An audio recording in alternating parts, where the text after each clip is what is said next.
उपमुख्यमंत्री सुनेत्रा पवारांची पुणे डीपीडीसीची बैठक आज होती आणि अजितदादांच्या निधनानंतर ही पहिलीच बैठक होतीये। मुख्यमंत्री फडणवीसही आज पुणे जिल्ह्याचा आढावा घेणार आहेत। फडणवीस आणि सुनेत्रा पवार पुण्याच्या विकास कामांचा आढावा आज घेतील। आज दुपारी 1 वाजता मुख्यमंत्री व्हीसीद्वारे आढावा घेणार आहेत। सुनेत्रा पवार आज पुणे जिल्हा नियोजन समितीची बैठक घेणार आहेत। अजितदादांच्या निधनानंतर पुणे जिल्हा नियोजनची बैठक होणार आहे।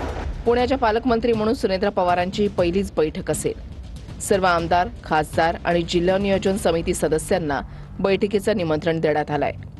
सुनेत्रा पवार व्हीसीद्वारे जिल्ह्यातील विकास कामांचा आढावा घेतील। फडणवीसही आज पुणे जिल्ह्याचा आढावा घेणार आहेत।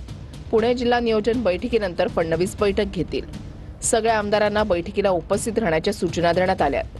पुणे जिल्ह्याला वाढीव निधी देण्याबाबत निर्णय होऊ शकतो। अजितदादांच्या प्रस्तावित विकास कामांना फडणवीस चालना देणार।